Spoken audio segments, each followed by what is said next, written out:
So I wonder if you could say a little bit about the mindset you tend to hear from sustainability officers, government affairs officers, communications, other functions you engage with. How do they tend to think about uh, uh, climate policy or policy engagement, as a default? The folks we deal with fall into a couple categories. You mentioned the sustainability leads, and most of these folks within companies are pretty deeply engaged in operational leadership. Most recently, more recently, working towards science-based targets. They have very specific metrics and goals that they're working toward: waste reduction. Some are trying to increase biodiversity. They're doing better water management, and that's a lot of work. There's a lot of counting. There's a lot of coordinating with different departments within a company.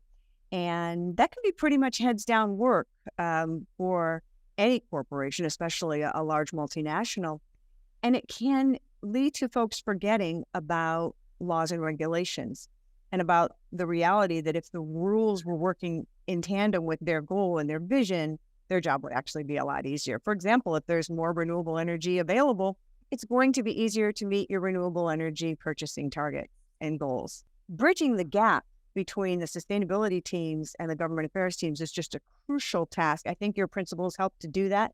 These are two groups that really need to be talking to one another, especially now that we have such a consensus that climate risk is an issue of governance, that this is really a board level concern. This is about financial risk. It's about the long-term viability of any corporation, long-term interest, long-term use of resources. So it really should bridge over to the Office of General Counsel, to the government affairs team. I can't say that that always happens, but when it does, the company's going to come out ahead because they're going to have that level of coordination. Many companies belong to 50 or 60 associations, and so they often don't know their political footprint. Senator Whitehouse at this event this morning called on companies, in addition to looking at their carbon footprint, he said, take a look at your political footprint. You really got to understand what are the risks and liabilities embedded in that political footprint, and is there deep misalignment within the company?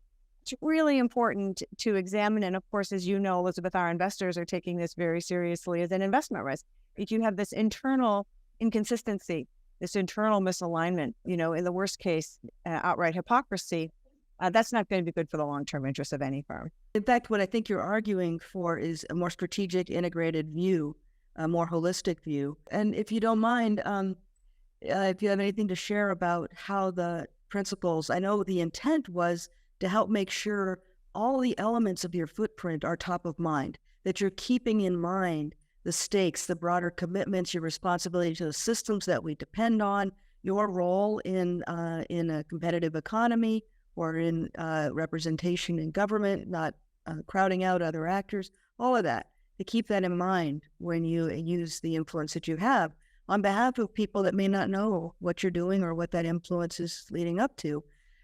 That's what we intended. Do you have any feedback on how you see these could or are being used in that process to keep the bar high?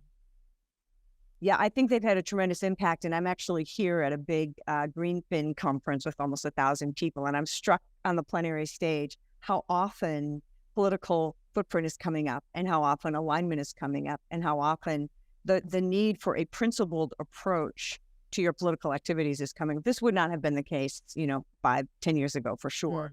And what they're telling me is that their investors are really, really pushing them. And that's exciting because, that's the kind of positive pressure that we needed. And I think that we're starting to see both through informal dialogues and through formal shareholder resolutions.